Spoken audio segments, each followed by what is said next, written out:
வேத பயணத்தில் இன்று நாம் பார்க்க போவது செழிக்கும். 1 நாளாகவும் 4ஆம் அதிகாரம் 40ஆம் வசனம்.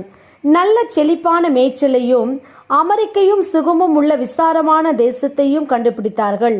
பூர்வத்திலே காமின் சந்ததியார் அங்கே குடியிருந்தார்கள். நம்முடைய தேவன் நம்மை செழிப்பான மேய்ச்சலில் நடத்துகிறவர். அவர் நமக்கு அமெரிக்கையான வாழ்வையும் சுகமும் விசாரமான தேசத்திலே குடியேறச் செய்து நம் வாழ்வை செழிக்க செய்கிறார். தேவனுடைய பிள்ளைகள் வாழ்வில் செழிக்கக்கூடிய நன்மையானவைகளை நாம் பார்ப்போம். ஒரு கிளை எழும்பி செழிக்கும். உதார குணமுள்ள ஆத்துமா செழிக்கும். செம்மையானவர்களுடைய கூடாரமோ செழிக்கும். வனாந்தரம் மகிழ்ந்து புஷ்பத்தை போல செழிக்கும். எலும்புகள் பசும் புல்லை போல செழிக்கும். ஆம், உங்கள் வாழ்வில் கர்த்தர் செழிப்பான ஆசீர்வாதங்களை கொடுத்து உங்களை ஆசீர்வதிப்பார். நாம் ஜெபிப்போம். அன்பின் பிதாவை கேட்ட வார்த்தையின்படியே நீர் எங்களுக்கு செய்ய போற கிருபைக்காய் ஸ்தோத்திரம். இயேசுவின் நாமத்தில் ஆமேன். கர்த்தர் தாமே இந்த வார்த்தைகளை கொண்டு உங்களை ஆசீர்வதிப்பாராக. ஆமேன்.